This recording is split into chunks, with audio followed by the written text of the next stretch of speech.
Ucapan Sati dan Shi betul-betul membekas dalam hati Rabi'ah bin Nasr.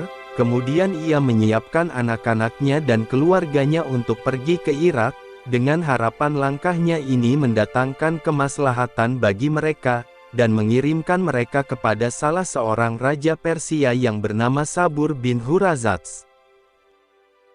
Sabur menempatkan mereka di Al-Hiroh. Di antara sisa anak keturunan Rabi'ah bin Nasr adalah An-Nu'man bin Al-Munzir.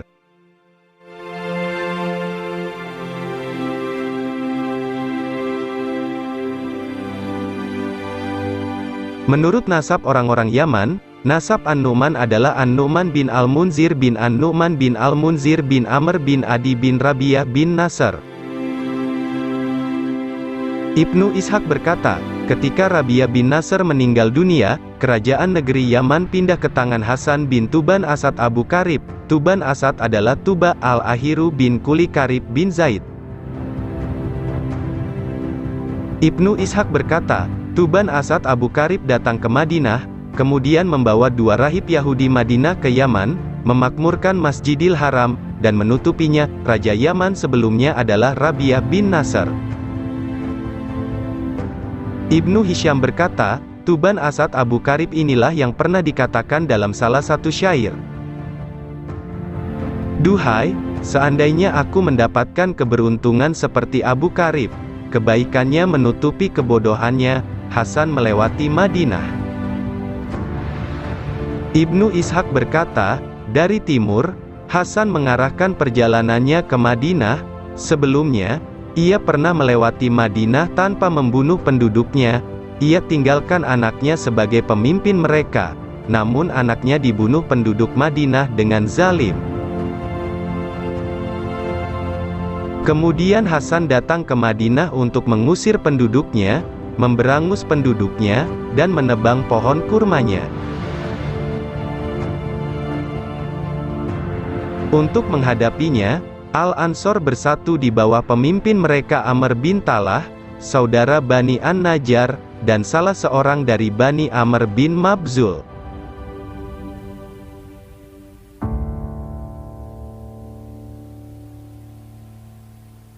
Ibnu Hisham berkata, salah seorang dari Bani Adi bin An-Najjar yang bernama Ahmar berbuat jahat terhadap salah seorang sahabat Tuba. Sahabat Tuba tersebut datang ke Madinah kemudian dibunuh oleh Ahmar.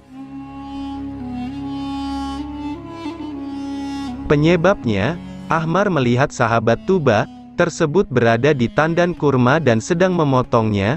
Kemudian Ahmar membacoknya dengan sabit dan tewas seketika. Ahmar berkata, kurma itu menjadi milik orang yang menyerbukinya. Peristiwa pembunuhan terhadap sahabatnya membuat Hasan semakin geram kepada penduduk Madinah. Ia berkata, bunuh mereka semua. Orang-orang Ansor berpendapat bahwa mereka berperang melawan Tuba pada siang hari saja, dan pada malam harinya mereka menjamunya sebagai tamu.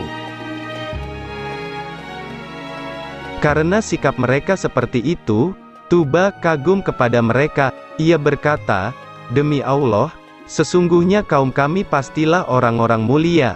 Ketika Tuba sedang memerangi penduduk Madinah, tiba-tiba 2 orang rahib dari rahib-rahib Yahudi Bani Quraizah datang kepadanya. Kedua rahib Yahudi tersebut orang alim dan ilmunya mendalam. Keduanya datang kepada Tuba, karena mendengar rencana Tuba untuk membumi hanguskan Madinah dan memberangus penduduknya. Keduanya berkata kepada Tuba,